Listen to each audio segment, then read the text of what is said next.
Buonasera a voi, buonasera a tutti, incarnati e disincarnati.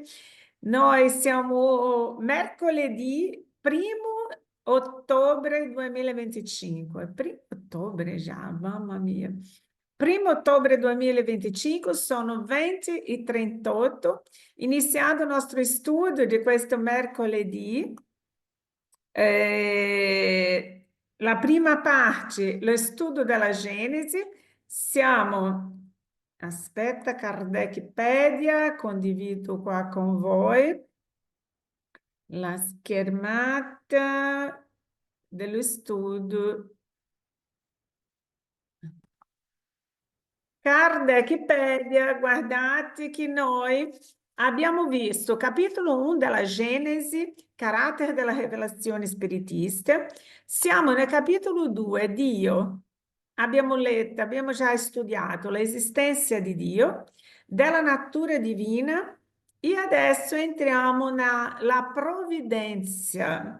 Cos'è la provvidenza divina? Leggeremo un po'. Dico che questo studio sia lunedì, martedì che mercoledì sono l'alimento dell'anima, come ha ben fatto vedere ieri nel studio del seminatore, no? Che un piccolo filmato che ha fatto vedere Paolo, dove ognuno di noi riceviamo un pacchetto come un regalo. E ci sono quelli che sono curiosi, che lo prendono, che lo portano avanti, che condividono la benedizione che hanno ricevuto. Altri hanno paura, non vogliono neanche aprire. Altri ancora iniziano e dopo si fermano in metà strada. Ognuno di noi c'è un percorso diverso da seguire. C'è una manina? C'è una manina alzata? Credo voglia dire che siamo al paragrafo 13, giusto Henry? Esatto, siamo ancora negli attributi di Dio, della natura divina, all'item numero 13 in realtà. Ah, chi è che mi ha mandato 20? Dici che ho sbagliato qualcosa, forse? Mi hai messo capitolo 7. Io che oggi non ho voluto disturbarti, ho detto no, adesso oggi leggo. Oggi leggo Oddio! Genesi, capitolo 7, numero 22. No, è giusto. Lezione 20, capitolo 2, capitolo 2, item 13.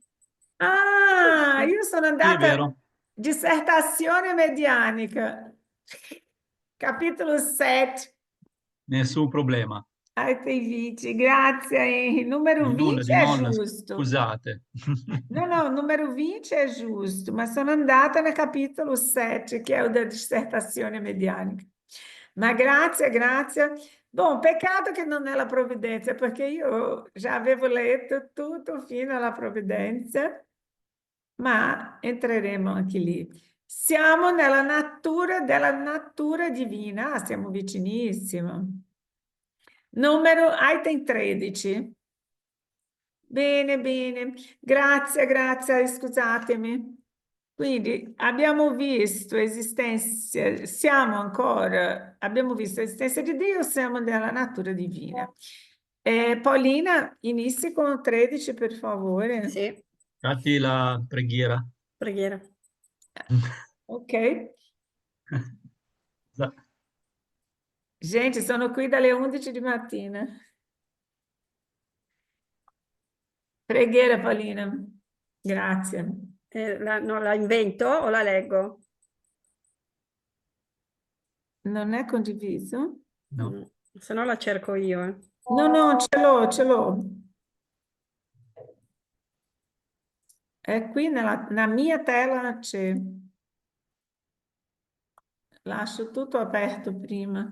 Ok. Ok, scusate. Noi preghiamo il Signore Dio Onnipotente di mandarci spiriti buoni per assisterci, di allontanare quelli che potrebbero indurci in errore e di concederci la luce necessaria per distinguere la verità dalla menzogna. Allontanate, Signore, anche gli spiriti malevoli, incarnati o disincarnati, che potrebbero tentare di gettare fra noi la discordia e di distoglierci dalla carità e dall'amore per il prossimo. Se qualcuno tentasse di introdursi qui, fate che non trovi accoglimento nel cuore di nessuno di noi. Buoni spiriti, che vi degnate di venire a istruirci, rendeteci docili ai vostri consigli, allontanate da noi qualsiasi pensiero di egoismo, orgoglio, invidia e gelosia. Ispirateci l'indulgenza e la benevolenza verso i nostri simili, presenti o assenti, amici o nemici. Infine, fate sì che attraverso i sentimenti da cui saremo animati, noi possiamo riconoscere la vostra salutare influenza. Donate ai medium, cui darete l'incarico di trasmetterci i vostri insegnamenti, la coscienza della santità della missione che è stata loro affidata e della gravità dell'atto che essi stanno per compiere, affinché agiscano con il fervore e il raccoglimento necessari. Se nell'assemblea si trovano persone attirate da altro intendimento che non sia il bene, aprite loro gli occhi alla luce e perdonateli, come noi li perdoneremmo se venissero con intenzioni malevole. Noi preghiamo in particolare lo spirito protettore della casa Seme di Luce, Sant'Agostino, e anche le nostre guide spirituali di assisterci e di vegliare su di noi. Così sia. Così sia, grazie. Prego. Ok, amici, quindi adesso sì, possiamo condividere. Adesso possiamo condividere Kardecpedia. Ok.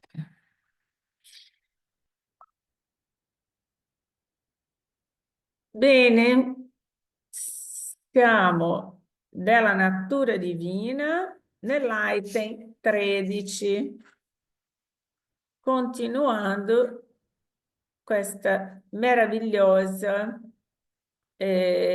descrizione di nostro Dio.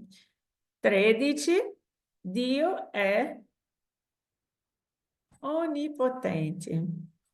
Leggo io? Sì, grazie. Dio è onnipotente.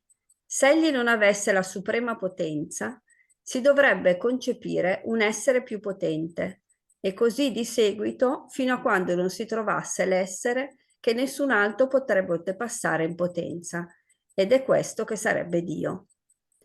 Dio è sovranamente giusto e buono.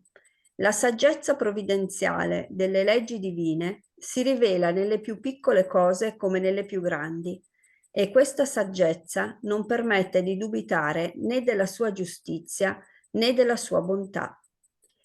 L'infinito in una qualità esclude la possibilità dell'esistenza di una qualità contraria che possa sminuire o annullare l'infinito di quella qualità.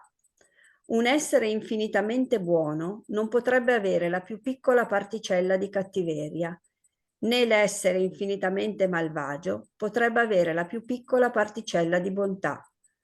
Così come un oggetto non potrebbe dirsi di un nero assoluto, né se avesse la più leggera sfumatura di bianco, né potrebbe dirsi d'un bianco assoluto quello che avesse la più piccola traccia di nero. Dio non potrebbe essere allo stesso tempo buono e cattivo, perché allora, non possedendo né l'una né l'altra di queste qualità al grado supremo, non sarebbe Dio. Tutte le cose sarebbero soggette al suo capriccio e per nessuna cosa ci sarebbe stabilità. Egli dunque non potrebbe che essere o infinitamente buono o infinitamente malvagio. Ora, siccome le sue opere testimoniano la sua saggezza, della sua bontà e della sua sollecitudine, bisogna concludere che, non potendo egli essere contemporaneamente buono e malvagio senza cessare d'essere Dio, egli deve essere infinitamente buono. La sovrana bontà implica la sovrana giustizia. Infatti, se egli agisse ingiustamente o con parzialità, anche in una sola circostanza o verso una sola delle sue creature, non sarebbe sovranamente giusto e di conseguenza non sarebbe sovranamente buono. Com'è? È bellissimo. Meraviglioso, no? Io ho letto questo, veramente è fantastico. Come possiamo immaginare un essere diverso di questo? Com'è? È bello perché quando uno ha fiducia in questo, nel fatto che sia infinitamente buono, tutto quello che accade diventa comprensibile in un certo punto, fino a un certo punto, però diventa più accettabile. Ecco, Accettabile. ci si lascia un po' andare a una fiducia che dovrebbe diventare prima o poi cieca se veramente si crede a questa infinità di bontà. Non può esserci errore da nessuna parte e quindi è sempre confortante. Ci Molto. sarebbe la sofferenza? No, perché uno avrebbe questa fiducia cieca, qualunque cosa accada, so che il fine è sempre buono, come si dice sempre, tutto tende al bene e quindi mi lascio andare tutto nelle sue mani. Ecco, è una questione anche di fiducia assoluta e totale, che per noi è ancora difficile da raggiungere proprio la pienezza di questa fiducia totale. Non è proprio così, soprattutto quando ti capitano delle cose orribili, dici, vabbè, però allora va bene la fiducia, però anche un po' più di umanità in questa... però bello, bello, bello. Esattamente, è lì che discutiamo sempre. Sono 5 ragazzi in una pizzeria, tutti hanno mangiato le stesse cose e uno di loro è morto con 24 ore per una infezione alimentare. Cosa si può dire? Che Dio è stato sovranamente giusto? No. È difficile capire la sovranamente giusto in questo senso. Semplicemente quello che è la nostra ignoranza è che quello era il suo momento. Non entra la giustizia divina, senão anche lì Dio perché ha protetto uno e non ha protetto un altro.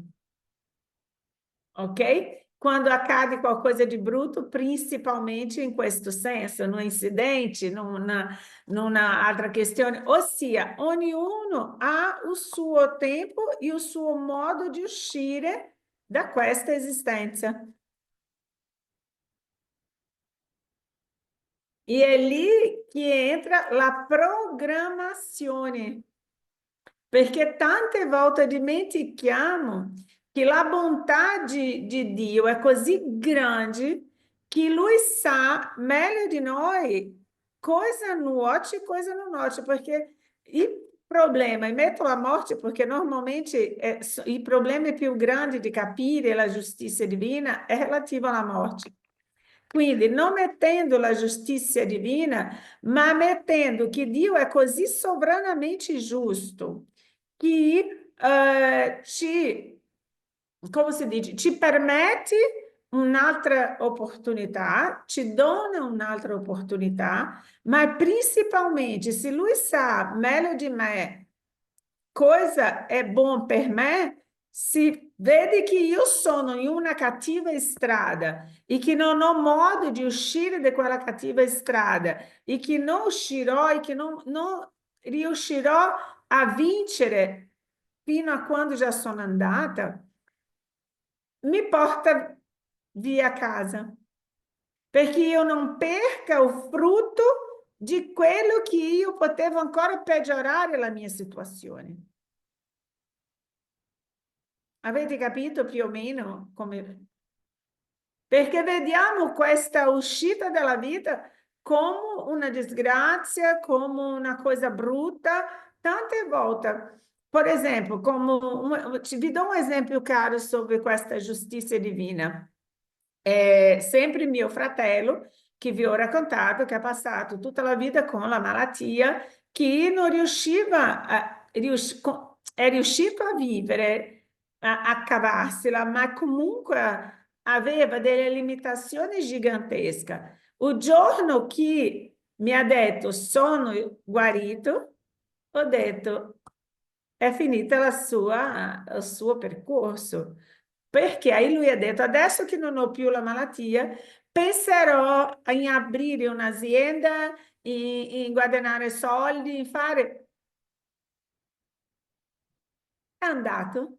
Perché? Perché non, oh, mi viene la pelle d'oca, perché non era quella sua programmazione. Se lui entrasse, adesso che era guarito dallo spirito, in quegli vortici, avrebbe perso magari la sua anima novamente.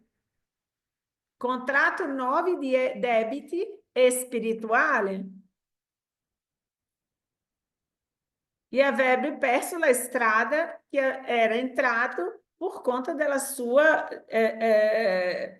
sue limitazioni. È passato a vivere per la sua spiritualità, a fare il bene, a fare la carità, viveva come missionario.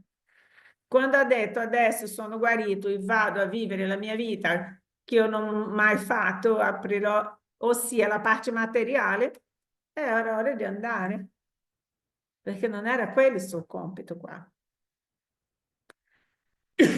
Manina? Eccomi qua. Ah, sei sempre tu. Sì, Lascia cambiare grazie così. degli esempi che hai fatto, molto molto chiarificatori. La mia riflessione era fondamentalmente sul fatto che secondo me sono millenni che stiamo cercando di capire la dimensione di un Dio, del nostro Dio. E a tutt'oggi anche con la nostra intellettualità, il nostro livello morale e spirituale, siamo ancora qua che fatichiamo a dare una dimensione a questo Dio, dargli una collocazione. E questo l'ho visto, ho notato ancora questa difficoltà, ma ho visto nella proiezione di questi attributi che sono tutti molto alti. Vediamo che utilizzano questo aggettivo infinito che ci fa ancora capire qual è la distanza, secondo me, di quello che possiamo essere noi nella nostra comprensione in quello che è veramente Dio, perché è una cosa che supera nell'infinito, supera qualsiasi cosa che ci possiamo immaginare noi di bontà, di giustizia, di carità, di tutti questi attributi meravigliosi che veramente con questo infinito lo vediamo talmente alto che veramente possiamo riuscire a dare una collocazione, ma che per noi è ancora un pochettino immaginaria, tutto sommato. Sì, Era sì. questa la mia riflessione. Grazie, Henry. Principalmente qui quando leggiamo un essere infinitivamente buono non potrebbe avere la più piccola particella di cattiveria. Ma dicono, ma il male, Dio non potrebbe essere allo stesso tempo buono e cattivo? E perché c'è il male? Non è stato creato da Dio? No, Dio non ha creato il male. Il male, il cattivo, è giustamente o uso malsano do nostro libero arbitrio. Quando noi usiamo, perché siamo tutti nati come si dice, da questa particella divina, dove siamo tutti venuti a questo mondo con lo spirito puro, quello che abbiamo acquisito, non lo spirito perfetto, lo spirito puro, ok? Há una differenza, perché la perfezione, noi era come se fossimo un libro, un libro in bianco. E ogni giorno abbiamo l'opportunità di riscrivere la nostra storia, di riscrivere il nostro percorso, di cambiare sempre la direzione. Io non posso cancellare quello che sono stata, quello che ho fatto, ma posso semplicemente ogni giorno scrivere diversamente. Questo per non confondere lo spirito perfetto con lo spirito limpo ancora, diciamo puro, quando siamo stati creati questo spirito. E lì, quando Dio ha dato a ognuno di noi lo spirito individuale, no? Perché noi sappiamo che noi del minerale, vegetale e animale abbiamo una anima unica, sia il vegetale, sia l'animale, sia il minerale hanno un'anima comune dove la differenza sono le specie di ognuno, le caratteristiche sono diverse. Ma lì cosa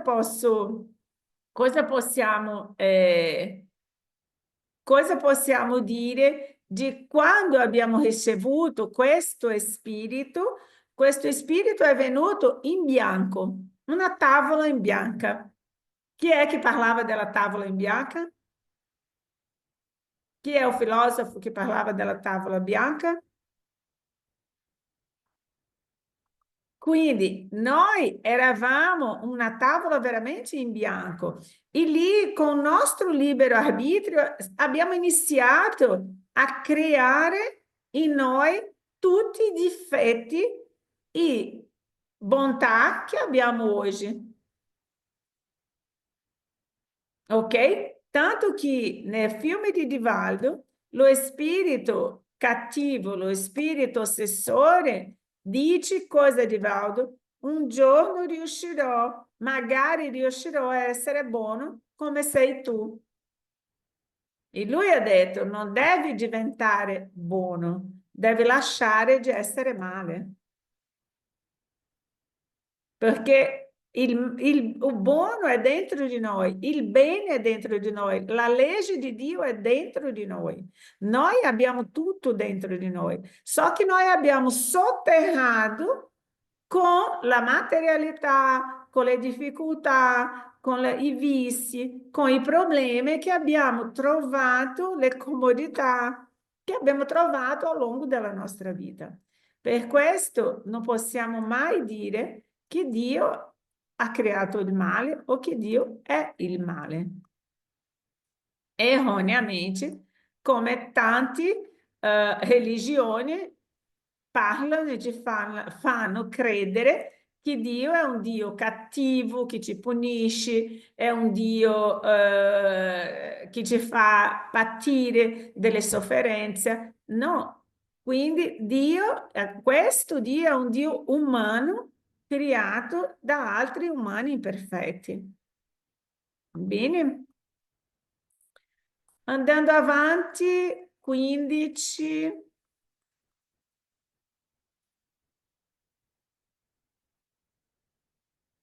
Chi legge, per favore? Stefi, mi leggi, per favore? Subito, Grazie. prego. Dio è infinitamente perfetto.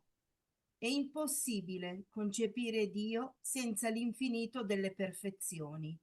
Senza ciò, egli non sarebbe Dio, perché si potrebbe sempre concepire un essere che possedesse quanto a lui mancasse. Perché nessun altro possa superarlo, è necessario che egli sia infinito in tutto. Gli attributi di Dio, essendo infiniti, non sono suscettibili né di accrescimento né di diminuzione. Senza ciò, essi non sarebbero infiniti e Dio non sarebbe perfetto. Se si togliesse la più piccola particella di uno solo dei suoi attributi, non si avrebbe più Dio, poiché potrebbe esistere un essere più perfetto. Com'è? Eh, Avete capito? Questa è infinitamente perfetto.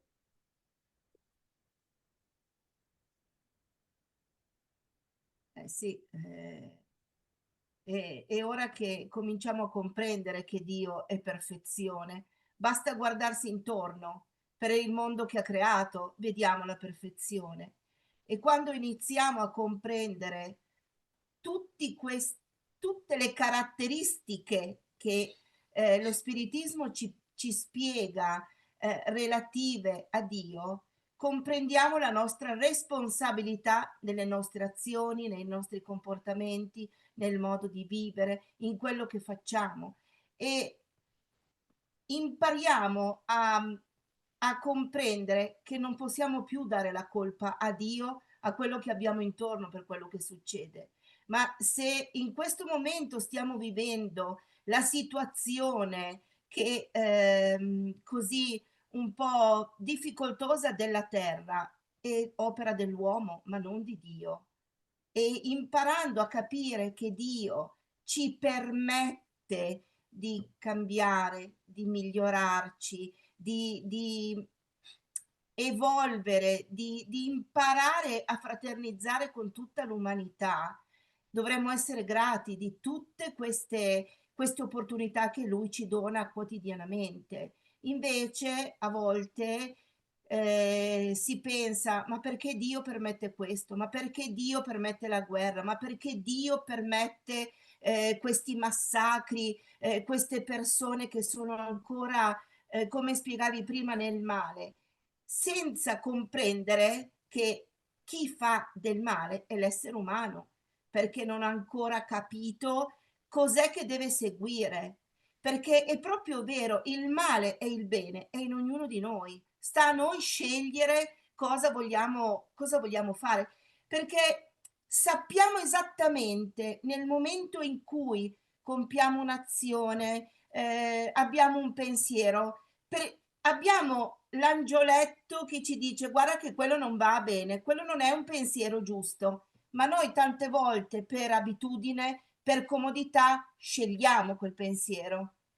E questo è importante comprendere, che le responsabilità di quello che succede adesso ad ognuno di noi sono solo nostre e non di Dio. Lì è pronto per proteggerci, per aiutarci, per sollecitarci a fare il bene, ma siamo ancora molto, molto imperfetti e siamo ancora in difficoltà a seguire questa strada. Brava Steffi, grazie, proprio Prego. così. Seguendo avanti, chi vuole leggere? Leggo io. 16, grazie. Prego. Dio è unico. L'unicità di Dio è conseguenza dell'infinito assoluto delle sue perfezioni. Un altro Dio potrebbe esistere solo a condizione di essere ugualmente infinito in tutte le cose. Infatti, se ci fosse tra loro la più leggera differenza, l'uno sarebbe inferiore all'altro, subordinato alla sua potenza, e non sarebbe Dio. Se ci fosse tra loro un'eguaglianza assoluta, ci sarebbe da tutta l'eternità un medesimo pensiero, una medesima volontà, un medesimo potere. Così confusi nella loro identità, non ci sarebbe in realtà che un solo Dio. Se ognuno di questi avesse delle attribuzioni speciali, farebbe l'uno ciò che non farebbe l'altro e, in questo caso, non ci sarebbe tra loro un'eguaglianza perfetta, poiché né l'uno né l'altro avrebbe la sovrana autorità. Grazie, abbiamo visto, no? Questo mi ricorda l'esempio di Elia quando ha fatto quella seguaci, ha fatto una sfida con i seguaci di Baal, o Deus Baal, perché diceva Baal c'erano tanti seguaci e loro ammettevano che quello era suo Dio. Già Elia diceva che Dio era un Dio unico, che era il Dio di Mosè. E lì il Dio di Mosè, Elia ha detto facciamo una sfida. Io chiamerò il mio Dio per fare fuoco su questo monte e dopo l'acqua per spegnere il fuoco. Tu chiami il tuo Dio Baal e dici di fare la stessa cosa. Il Dio che farà sarà, se o mio Dio farà questo, tu seguirai o mio Dio, che è il Dio di Mosè. Se il tuo Baal farà questo, che è il tuo Dio, io seguirò Baal. E lì hanno fatto questa sfida. Questo è nel Vecchio Testamento, c'è questa disputa che è stato anche uno dei motivi perché Elia, quando è rinato e reincarnato come Giovanni Battista, ha perso la testa.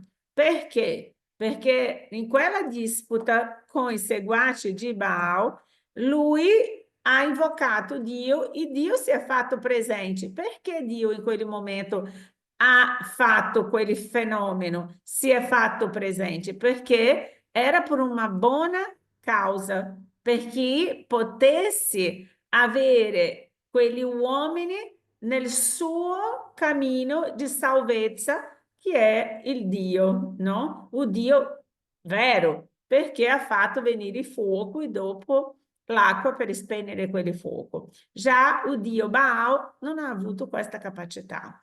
E lì Elia, si riportando a questi seguaci, ha detto, vedi, Dio è il Dio mio, adesso dovete seguirti.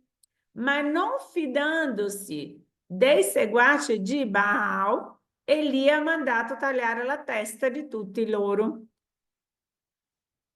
E lì ha fatto tagliare la testa. Ossia, la giustizia divina ha fatto una cosa che ha, come si dice, chiesto lui, ha chiesto Elia a Dio che si fidasse e desse quella prova della sua esistenza. Dio ha dato la prova della sua esistenza come Elia ha chiesto, perché era un discepolo, era uno fedele a Dio, so che lui come uomo ha caduto in tentazione in quel momento del potere e principalmente di non fidarsi dei seguaci di Baal, che loro avrebbero seguito Gesù come dovrebbe, e quindi li ha mandato tagliare la testa. Quindi questo per dire, la legge di causa e effetto è venuta fuori, si è, come si dice, compiuta sulla sua esistenza precedente, come Giovanni Battista. Ok? Per dire, Dio non ha interferito, ma ha chiesto lui la prova, gli ha chiesto lui di subire quello che ha fatto subire un altro.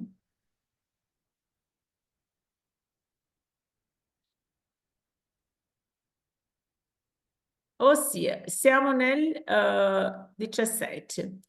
È ignoranza del principio dell'infinito, della perfezione di Dio, che ha generato il politeismo culto di tutti i popoli primitivi.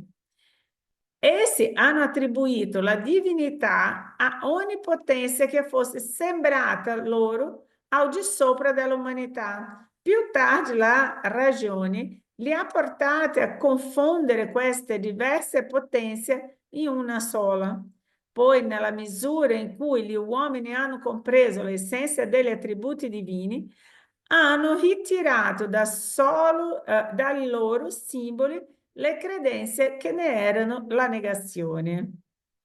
Questo abbiamo già studiato tante volte anche nella scuola, no? Che Dio era conosciuto come Dio del fuoco, Dio del trovão, Dio del relampago, tutto era tutto che non era spiegato agli occhi degli uomini era un attributo divino e mettevano senza conoscenza che questi erano attributi di Dio, mettevano come divinità individuale rappresentata dagli animali, rappresentata dalle pietre, rappresentata il Dio di pietre, no? Abbiamo tanti dei di pietre rappresentato come animale, come tante altre forme. 18. Riassumendo, Dio non può essere Dio che ha la condizione di non essere superato in niente da un altro essere. Infatti, l'essere che lo superasse in una qualsiasi cosa, fosse anche il solo spessore di un cappello, sarebbe lui il vero Dio. Appunto, per questo è necessario che ele sia infinito in tutte le cose. E è così che, essendo l'esistenza di Dio constatata attraverso le sue opere, si arriva per deduzione logica a determinare gli attributi che lo caratterizzano. È chiaro questo?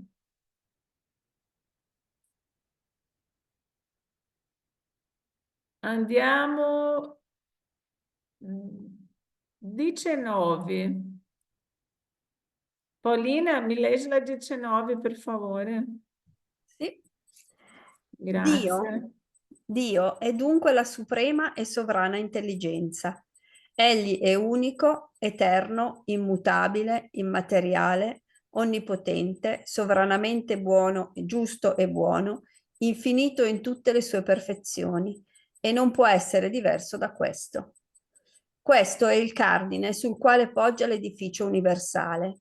Questo è il faro per i raggi, i cui raggi si estendono sull'intero universo, il solo che può guidare l'uomo nella ricerca della verità. Seguendolo, egli non si smarrirà mai, e se così spesso ha deviato, è per non aver seguito la strada che gli veniva indicata. Questo è anche il criterio infallibile di tutte le dottrine filosofiche e religiose.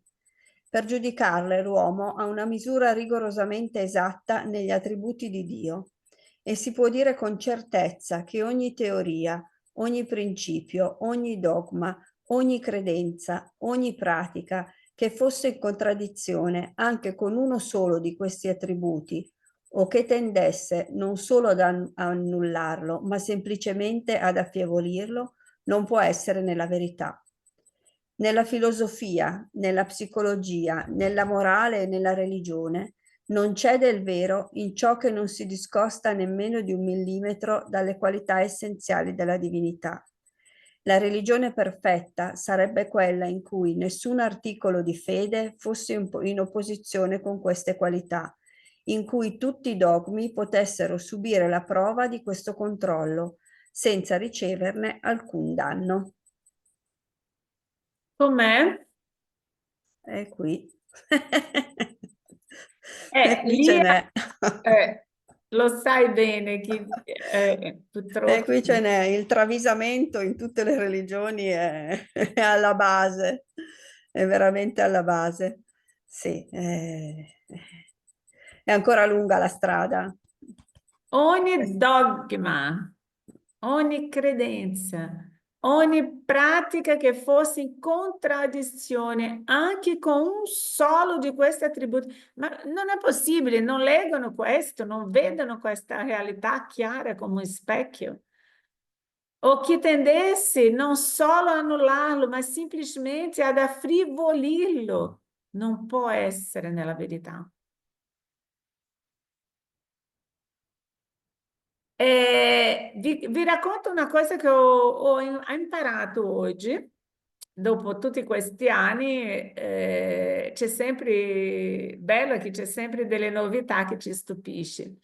Parlando con una persona oggi, una ragazza, e lei, come si dice, è divenuta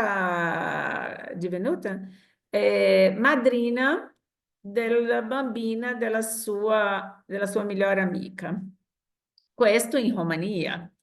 E lì, non lo so se voi, per curiosità, già avete parlato con qualcuno su questo, che per essere madrina, tu quando prendi atto di madrina, per battezzare questa bambina in chiesa, la madre non può entrare.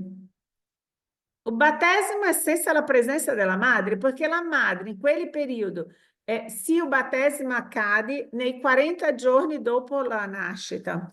Perché? Perché la madre è impura in quel momento e non può partecipare al battesimo della figlia.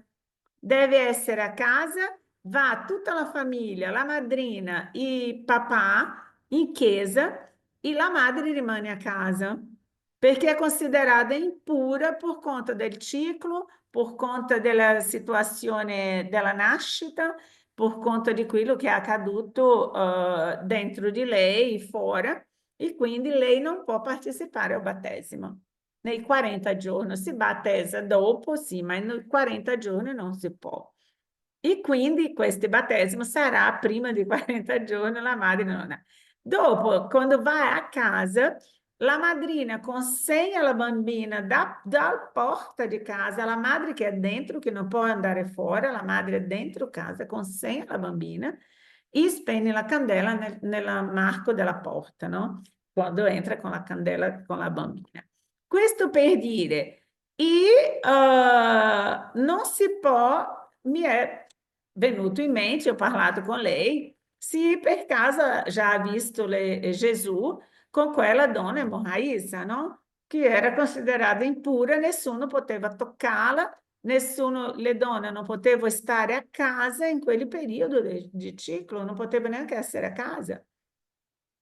Questo per dire quanti dogma ancora oggi persiste di una tradizione che viene di un passato così longínquo, di una madre non partecipare perché è considerata impura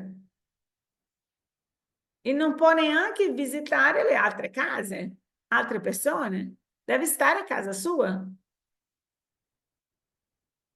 E quindi, per dire, qual religione ha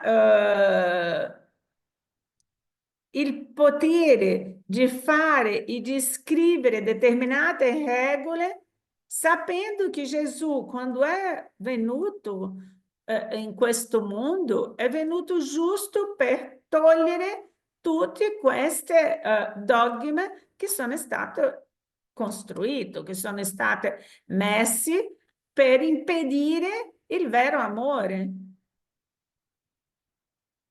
È incredibile questa cosa. Nella psicologia, nella filosofia, nella psicologia, nella morale e nella religione, non c'è del vero che in ciò che non si discosta neppure di 1 millimetro dalla qualità essenziale della divinità. La religione perfetta sarebbe quella in cui l'articolo di fede fosse in opposizione con questa qualità, in cui tutti i dogmi potessero subire la prova di questo controllo. Ossia, il controllo è nella nostra moralità, nella nostra maniera di ragionare. E avremmo dovuto avere il diritto di prendere delle decisioni senza ricevere alcun danno. E tanti oggi non prendono delle decisioni perché? Perché potrebbero entrare in disaccordo con quelli che vogliono continuare con questa negazione. Abbiamo visto Papa Francesco quante cose ha cercato di cambiare e le minacce che ha subito. Abbiamo visto Heisen, prima di lui, quante cose, tanto che ha deciso di uscire. Questo per dire, un giorno riusciremo a capire che tutti questi dogmi, tutto che è contro la morale del Cristo deve sparire.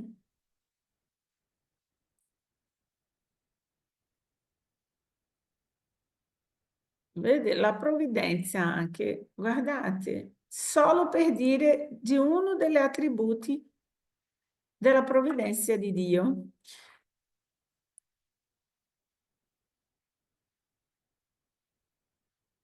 Andiamo avanti. La provvidenza. Leggo io? Ok. Ottimo, grazie.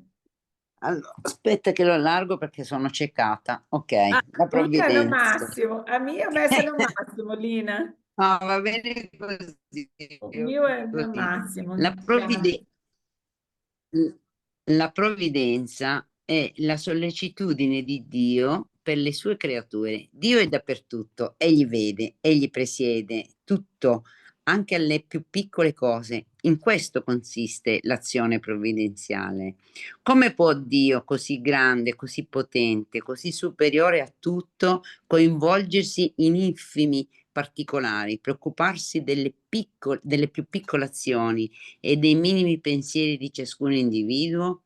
Questa è la domanda che si pone l'incredulo, per cui conclude che, pur ammettendo l'esistenza di Dio, la sua azione non deve estendersi che alle sue leggi generali dell'universo, che l'universo funziona da tutta l'eternità in virtù di queste leggi, alle quali ogni creatura è sottoposta nella sua sfera d'azione, senza che sia necessario l'intervento incessante della provvidenza. Bello, lo stavo leggendo quando l'avevi messo prima all'inizio, ascoltando tutto, torniamo al discorso che le religioni, quello che ci hanno inculcato, ci hanno rovinato il cervello, a tutti, ma ce l'hanno proprio rovinato. Studiando si apre un mondo sicuramente. La morale, di quella di cui parli, è qualcosa che comunque ci fa magari riflettere sul non giudizio, perché tendiamo tutti, e lo sentiamo, come diceva la Paola prima, ma perché Dio, anche la Stefania, perché Dio permette questo? Noi abbiamo bisogno di mettere ancora in croce qualcuno.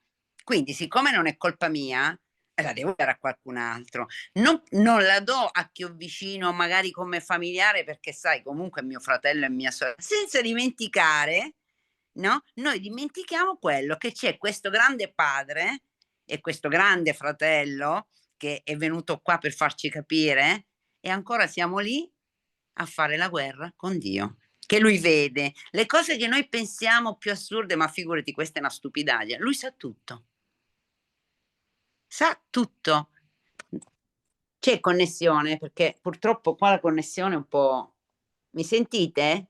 Sì, sì, perfetto, grazie. Scusa, perché Sì, qua sì. non abbiamo molta connessione purtroppo. No, Comunque, niente, tutto il discorso... o inizio era un po' la lettura, era un po' pausata, ma purtroppo non avendo... no, no, ma abbiamo capito benissimo, è venuto bene la spiegazione. No, perché riflettevo da quando abbiamo iniziato su questi passaggi effettivamente, e ho scritto quel commento dicendo: se noi ricordassimo veramente la fiducia che noi diamo a un genitore, a una madre, a un padre, e pensiamo a quello che è più grande, no? Di questi genitori terreni, no? Cioè, noi saremmo veramente salvi da tutto. E invece no. Siamo in lotta, capisco che è molto difficile, veramente, molto. Dobbiamo aiutarci e portare avanti questo lavoro che stiamo facendo, perché veramente è triste quando sente, ma se Dio esiste, non fa succedere le cose, non fa morire nessuno, non fa questo. Madonna, è dura. È dura. Sì, dobbiamo essere preparati, è giustissimo tutto che hai detto, ma è un momento che noi dobbiamo mettere tutto che abbiamo imparato, è ora di lasciare andare quello che non ci serve Infatti, assolutamente. e sostituire per quello che troviamo che sia o meglio per noi. È come se noi dovessimo si reinventarsi. Dobbiamo reinventarsi. E reinventarmi vuol dire togliere tutto ciò che non mi serve più e mettere quello che oggi per me è utile. E è così in tutto, anche nell'universo, anche quando un pianeta morre, quando una stella morre per nascere un'altra, nasce sempre di un modo molto meglio. Una casa, quando è in ristrutturazione, cosa accade? Si mette tutto giù, se entriamo in una casa in ristrutturazione, diciamo, Dio santo cielo, che disastro, che orrendo, che orribile, e pensiamo che non finirà mai quello. Però chi E ha fiducia e la vede proiettata, io prendo una casa vecchia, però la vedo già, la immagino, è già un passo. E questo è lo stesso lavoro che noi dobbiamo fare con Dio. lo stesso lavoro che dobbiamo fare con Sì, noi, perché tutto che abbiamo creduto fino ad oggi è come se dobbiamo descostruire tutto, mettere giù sì. tutto e iniziare novamente a fare un nuovo giudizio a noi stessi, da noi stessi. È un lavoro grande, ma penso Ma non che impossibile. non Non è impossibile. impossibile. No, non è No, impossibile. No. tanto non è impossibile che dobbiamo fare. O lo faremo o non riusciremo a entrare num mondo evoluto. Immagini se hoje ancora noi continuassimo a essere gli uomini e le donne delle caverne. Infatti. E quindi dobbiamo fare. Immagini se non avessimo accettato il computer. No, preferisco fare tutto con quaderno a mano. Prefiro continuare a scrivere e fare la contabilità a mano. Ossia, o tu impari a usare il computer o, sinceramente, nessuna azienda hoje usará uma contabilità fatta manualmente. E lì noi siamo in questo periodo, in questo vortice oggi. Tante cose di noi dobbiamo desconstruire tutto quello che ma hanno detto che Dio era cattivo, che Dio è questo. Posso anche continuare a pensare così, ma rimarrò da solo con il mio pensiero o con un bando di persone come me. Perché la vita andrà avanti, come vediamo questo qua di 1800, che ancora sono insegnamenti del Vecchio Testamento, del nuovo, della buona novella che è venuta a portarci Gesù. Quante volte agiamo, come dice qua, come può Dio così grande, così potente, così superiore a tutto, coinvolge gli infimi particolari? Ah, quello lì mi ha fatto male, ma non mi preoccupo, consegno a Dio, Dio si vendicherà per me, Dio darà il suo. Eita! Dio non ha altro da fare, deve venire qua a discutere con la mamma della scuola del mio figlio, deve andare a picchiare il figlio dell'altro. Dio viene qui a castigare qualcun altro. Pensa E che mi è capitato una volta un signore che di conoscenza ne ha e parlando, no, ho detto no, ma sai, io affido tutto a Dio, cioè lui sa quello che è giusto per me. Questo si gira e mi guarda, fa, perché secondo te Dio con tutto quello che ha da fare, e lì c'è scritto, no, pensa proprio a te. Io ho detto sì che pensa a me, perché non dovrebbe, scusa? Sono parte, sono una scintilla io di Dio, perché non dovrebbe pensare? Ma figurati con tutto quello che c'è nel mondo, ecco, lì è come, a me viene da ridere, no? Perché comunque ognuno ha la sua fede, però c'è gente che ragiona così. Tu Lina, figurati se Dio ha tempo di guardare te, invece ci guarda, ognuno ci guarda, ti guarda tutti e a tutti e tutti dà l'aiuto che serve. Cioè, questa bisogna avere fiducia. Io ho fiducia nel papà, io ho fiducia nel padre, quindi è così che deve essere. sì. Continuiamo con questa fiducia perché è quello che farà la differenza.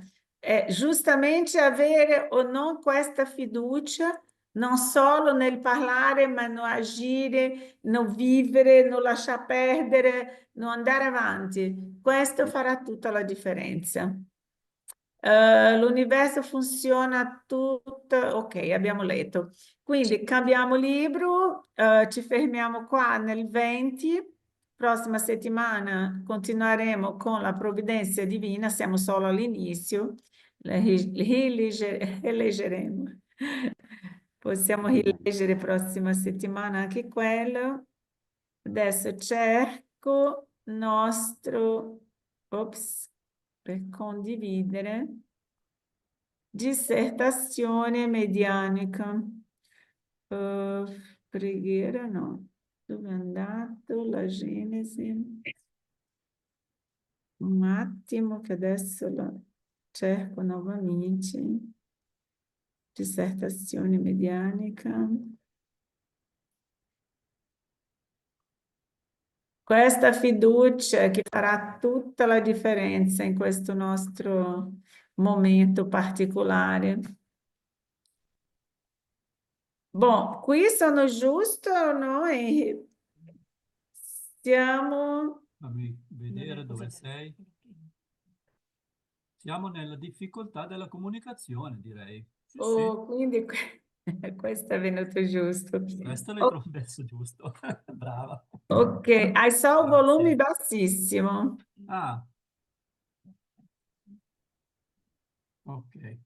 Dissertazione medianica, abbiamo visto, siamo al capitolo 7, il lavoro delle anime. Il lavoro delle anime. Settimana scorsa abbiamo visto la difficoltà tante volte che abbiamo negli ostacoli di portare avanti la nostra medianità, il nostro lavoro medianico. Ma vorrei fare una grandissima osservazione che mi è venuta dopo, quando abbiamo chiuso la riunione, che qui dice ci sono innumerevoli ostacoli davanti a noi, il più importante dei quali è la mancanza di un collegamento diretto tra il piano materiale e quello spirituale, che potremmo ottenere solo attraverso una potente medianità generalizzata, capace di registrare in modo palpabile tutte le meraviglie del mondo psichico. Tuttavia, il futuro umano ci fa intravedere questa connessione più intima tra gli spiriti che appartengono a meno o meno a un mondo mentale. Dopo questo paragrafo, io quando ho spento che stavo andando a casa, ragionavo, ragazzi, qui parla solo della difficoltà e gli ostacoli di contatto do mondo fisico con il mondo spirituale, ma è un mondo spirituale di luce, elevato, degli spiriti per bene, perché in realtà noi, esseri umani incarnati su questa terra, siamo in contatto com o mundo spirituale 24 su 24, sia a svegli, da svegli, sia dormendo. Ossia, noi hoje, in questo momento, noi stiamo utilizzando un contatto con il mondo spirituale. Nella nostra vita quotidiana, noi siamo in esercício della medianità. Noi siamo in esercício, sim, da medianità. Perché o mundo está così caótico? Perché tutti noi stiamo esercitando la medianità, ma pari alla moralità che abbiamo. Avete capito? Mi seguite nel ragionamento? Noi siamo libro degli spiriti. Gli spiriti possono influenzarti più di quanto possiate pensare. Tante volte sono loro che vi guidano. Quindi, partendo di questo presupposto, voglio dire che la mia medianità io la esercito a ogni momento, per questo il mondo è caotico, perché non avendo l'educazione medianica e avendo l'ostacolo della nostra moralità per capire gli spiriti di luce che possono guidarci per il bene, siamo connettati 24 su 24 con qualsiasi tipo di spiriti che passano davanti a noi. Scusa Caterina, io non ho capito. Scusa. Stefania, noi Sì. siamo tutti gli esseri umani sono medium. Ok? Perché siamo tutti medium? Perché da partire do momento che io ricevo un spirito e un corpo, io ho la mia medianità, o meu spirito no meu corpo, tanto che c'è o animismo, o medianismo con l'animismo. Cosa significa questo? Che io tante volte na mia giornata quotidiana io sono più influenzata dagli spiriti che mi circondano, qualsiasi tipo di spirito, di quanto posso immaginare io. Perché? Perché se io non sono al corrente della mia moralità per essere sempre connettata con spiriti per il bene, io prendo qualsiasi tipo di energia. E questo è l'esercizio della medianità. Un cattivo che passa davanti a te e fa una malvagità, una persona che fa una cosa male, ossia è influenzato tutto il tempo, ma dependendo dalla moralità che abbiamo, noi subiamo questa influenza d'accordo con la nostra moralità, ma siamo medianizzati 24 su 24, inclusive durante il sonno. Tanto que durante o sono, quando eu vado a dormir, o meu espírito vai fora do corpo. O espírito não dorme. E quando o espírito esce dal corpo, vai a cercare e a avere dei contato com o espírito de acordo com a minha moralità. Se eu, quando sono encarnata, o meu pensiero é só de sesso, vedo coisa de sesso, sono o tempo todo a guardare in questo vórtice, quando io vado a dormire, io vado a conettarmi con questo tipo di spiriti. Ma quindi la medianità è anche prevalentemente influenza, non necessariamente comunicazione e basta.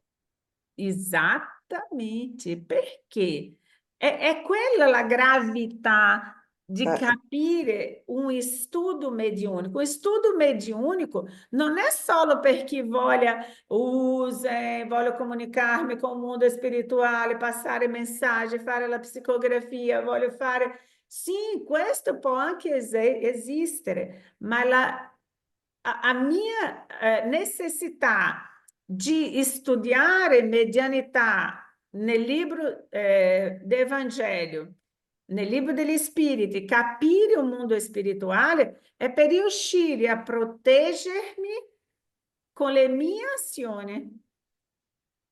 Perché se io non proteggo il mio spirito, io sono tutto il tempo influenzata da spiriti che vogliono o disturbarmi o spiriti che mi aiutano. Depende dalla mia sintonia. Perché stiamo parlando di sintonia.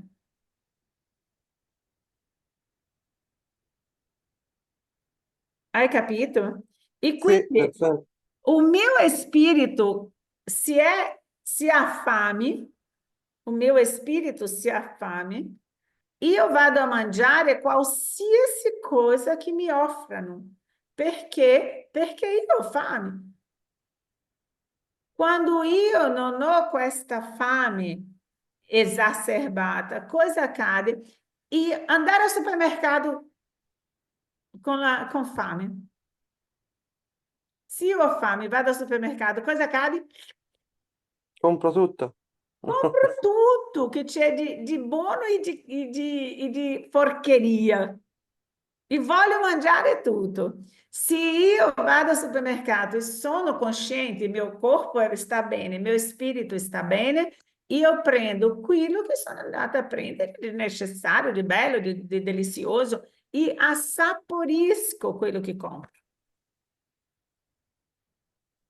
Avevo frainteso cosa fosse la medianità e infatti mi chiedevo come mai Allan Kardec in realtà poi non era medium, si è avvalso di medium pur facendo quell'opera che ha fatto.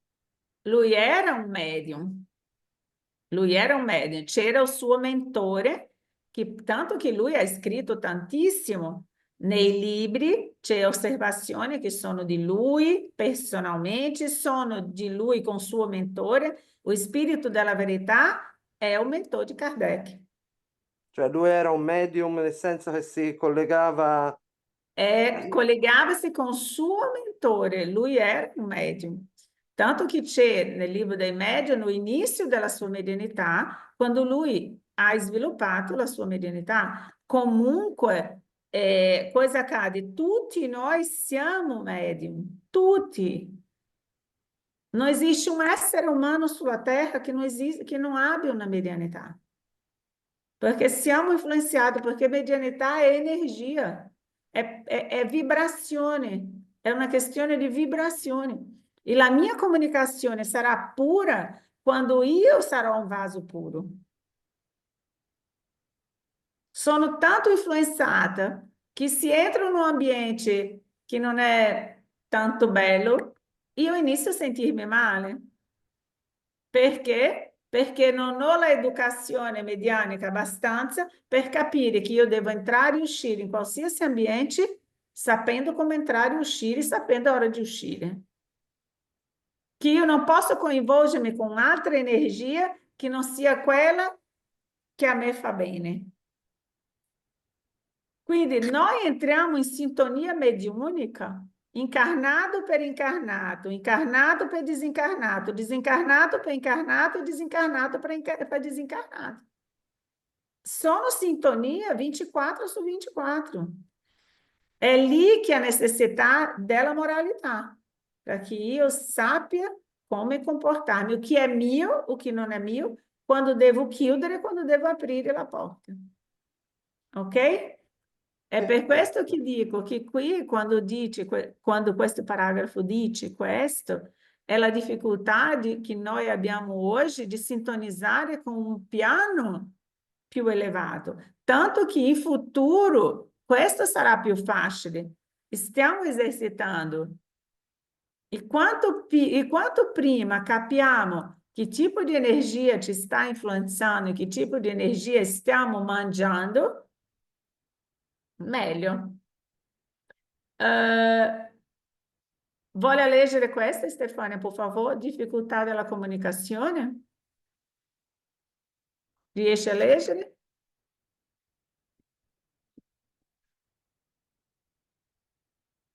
Pronto?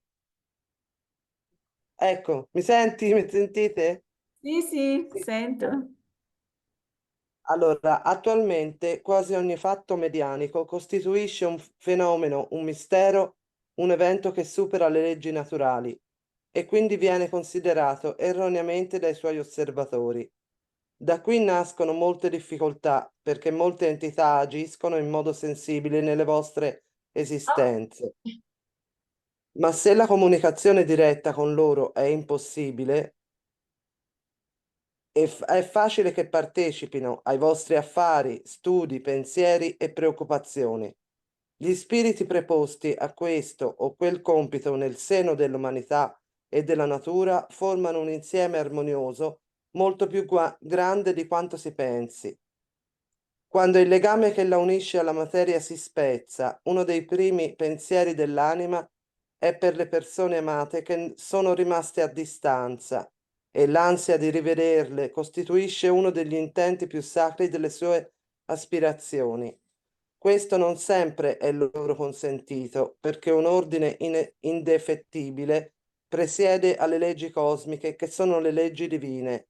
Fanno tutto però per diventare degni della fiducia superiore ed è così che innumerevoli creature disincarnate si dedicano nei vostri ambienti a compiti dignificanti e redentivi. Grazie. Io Com'è?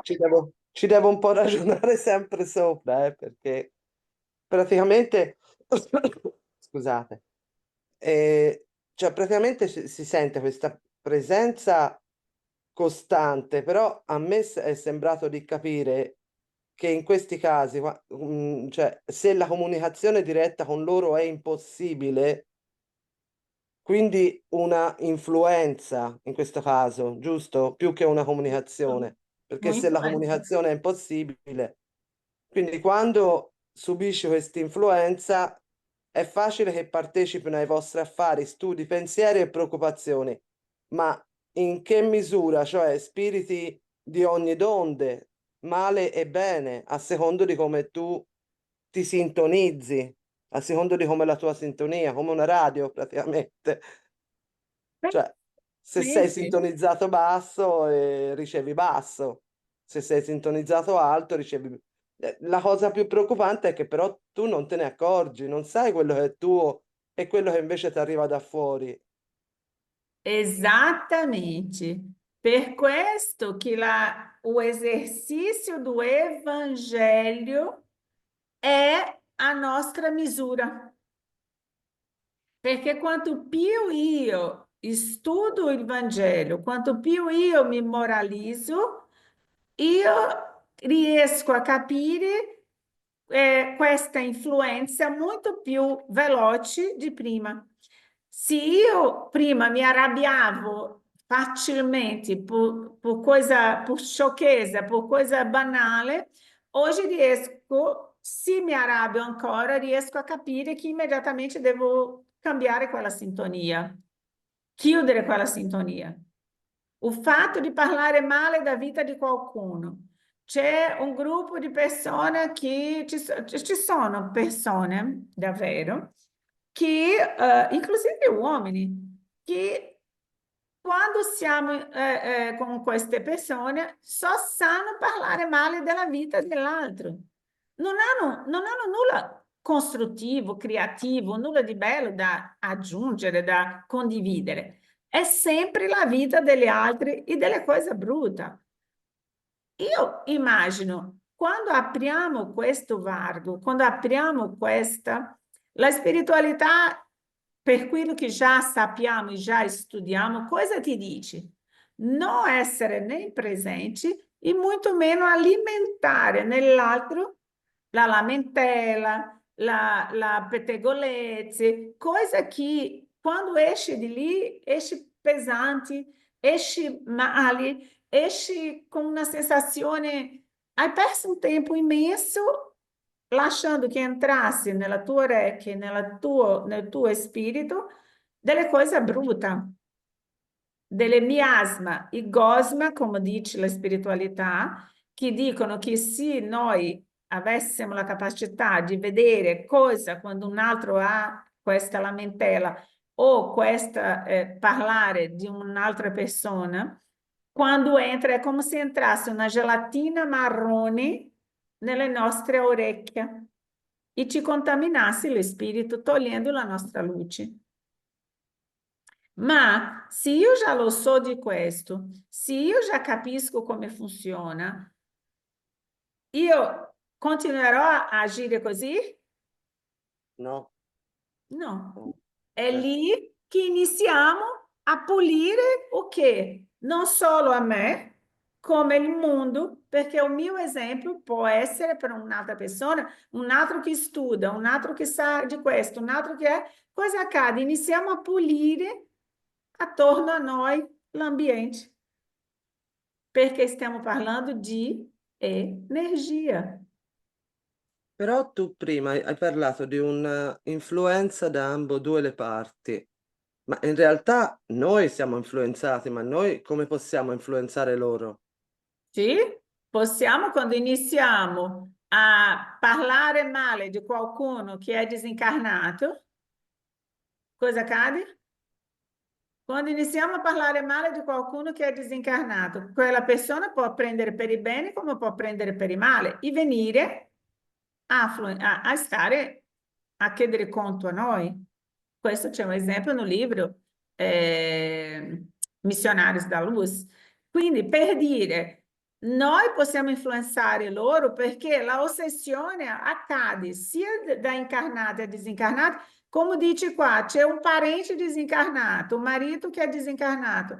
Io sono lì tutto il tempo a piangere quel marito, a ossessionarlo, sendo che lui non può stare vicino a me in quel momento, lui deve andarsene. Una madre che, ah no, mia madre mi ha abbandonato. La ossessione verso una persona desencarnata, un odio, un sentimento di amore, tutto questo è una influenza mia di un incarnato verso un desencarnado.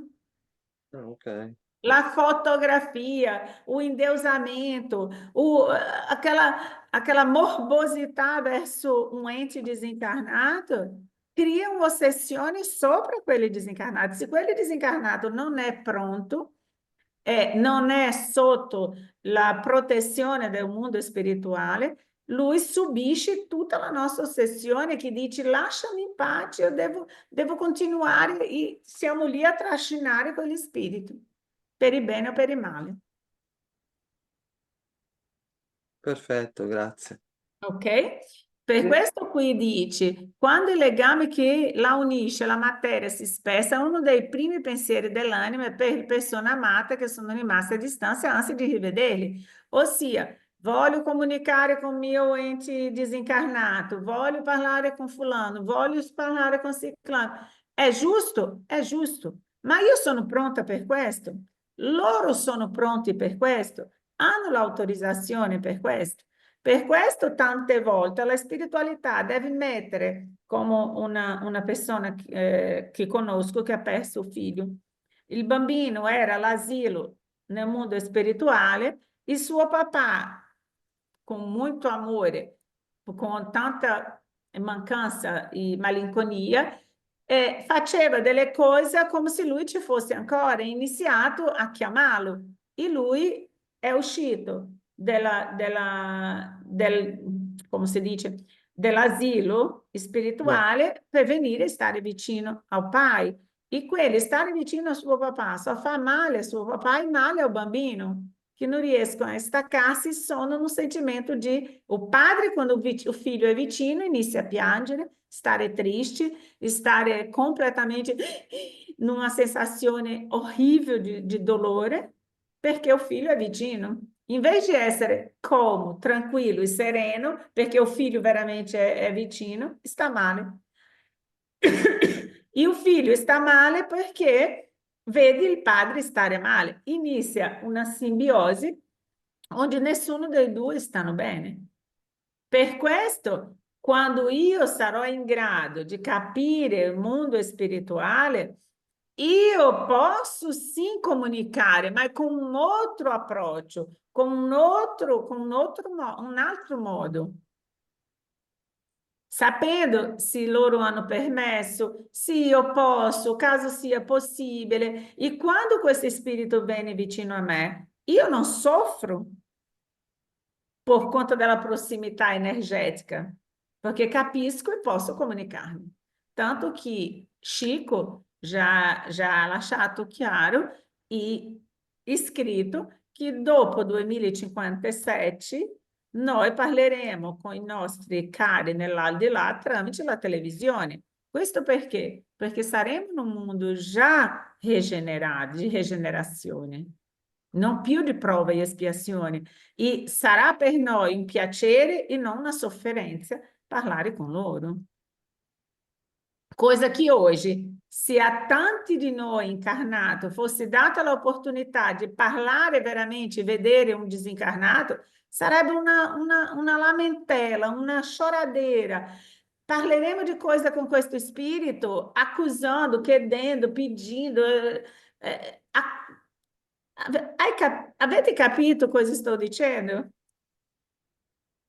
Sì, Sono stata chiara o troppo... È no, proprio no. così. Per questo non siamo in grado, non siamo pronti con questa nostra medianità. Ma anche i disincarnati da poco tempo non lo sono. Non so se hai visto il film La vita continua o il libro di André Sì, Luiz, La vita... sì. Cioè, quando la donna muore all'inizio è nell'ospedale spirituale, lei sta bene dopo un po', ma dice che ogni volta che pensa alla famiglia gli ricominciano a venire le crisi, urla, pianti, sta malissimo. Esatto. Nel film si vede benissimo, ma anche il libro ti fa capire. Sì, sì, Quindi abbiamo filmi nel nostro sito. sì, io l'ho visto. Perché questo? Perché lei si riconnetteva con la vita materiale, quindi Sì, sentiva perché non dolore. siamo, dello stesso modo che soffriamo noi qui, tanti spiriti quando vanno di là soffrono. È un cambiamento, devono adattarsi a stare senza la famiglia là, devono adattarsi a un nuovo mondo spirituale. Questo perché? Perché lei non aveva la minima consapevolezza che la vita continuava. Ok? Ma dobbiamo chiudere. Lina? E niente, aspetta, mi senti? Sì, E dobbiamo chiudere, quindi è un po' lunga. Mi riferivo al discorso che loro hanno bisogno di essere lasciati liberi, perché c'è un esempio di una cara amica che ha perso un figlio e non si dava pace. Una storia terribile, brutta, come tutte queste. E praticamente lei aveva molta fede. Un giorno, praticamente nel dormiveglia, si è visto il figlio davanti e gli ha detto: lasciami andare. Me lo racconta ancora oggi, non ti dico i pianti, il figlio gli ha chiesto di lasciarlo libero perché lo teneva legato. E da lì praticamente, insomma, lei ha avuto una consapevolezza diversa, ma è stata una storia veramente, veramente terribile. C'è una che conosco, quindi mi fido ciecamente, perché insomma non sono cose che si raccontano, no, così facilmente. Da brividi quando me lo disse, me lo son visto davanti. Io ero nel dormiveglio, ho visto mio figlio davanti e mi ha detto: mamma, lasciami andare. Gente che ancora è qua e che porta la sofferenza che ha, però con una consapevolezza adesso, devo dire, diversa. È una storia, guarda, che veramente strappa il cuore, però ci sono con noi. Dobbiamo capire che niente finisce. esatto. Non è Grazie facile, ma Lina. è così. Quando niente, un bacio a tutti. Grazie, grazie mille. È proprio così. E questi casi, questo che hai detto non è l'unica, sono tanti così. Tantissime, tantissime. C'è una che ha chiesto che voleva parlare con la madre ha detto: dice a lei di lasciarmi in pace, io ho da fare, ho tanto lavoro da fare, lei mi chiama in continuazione, che lei continua a seguire la propria vita. E lasciami in pace, questo la madre ha detto. Io ho da fare, ho lavoro da fare. E è venuta da lei a dire. È venuta da lei a dire. Lei mi ha detto, io non potevo dire. Io ho detto, io non dirò, non è una cosa che io devo dire. E quindi la madre è venuta da lei e ha detto chiaramente, lei ha sognato nel dormi sveglia con la madre, ha visto la sua madre le ha detto: lasciami in pace, io ho da fare, ho tanti da mangiare, da distribuire, da dare nei miei lavori spirituali e tu è lì a chiamarmi, non hai bisogno di stare a chiamarmi. Un giorno chiederò a lei di raccontare se la senti. Ok, È grazie. proprio così, è bellissimo. È Sì. per darti la consapevolezza di che dobbiamo stare attenti e studiare, perché è lo studio che ci porta a questo, questa consapevolezza. Grazie, grazie amici, grazie a tutti. Preghiera alla fine della riunione. Ringraziamo gli spiriti buoni che sono venuti qui per comunicare con noi. Li preghiamo di aiutarci a mettere in pratica le istruzioni che ci hanno dato e di fare in modo che ognuno di noi, uscendo da qui, si senta fortificato nella pratica del bene e dell'amore verso il prossimo. Desideriamo pure che queste istruzioni siano di vantaggio per gli spiriti sofferenti e per quelli ignoranti o viziosi che hanno potuto assistere a queste riunioni e sui quali noi invochiamo la misericordia di Dio. Così sia.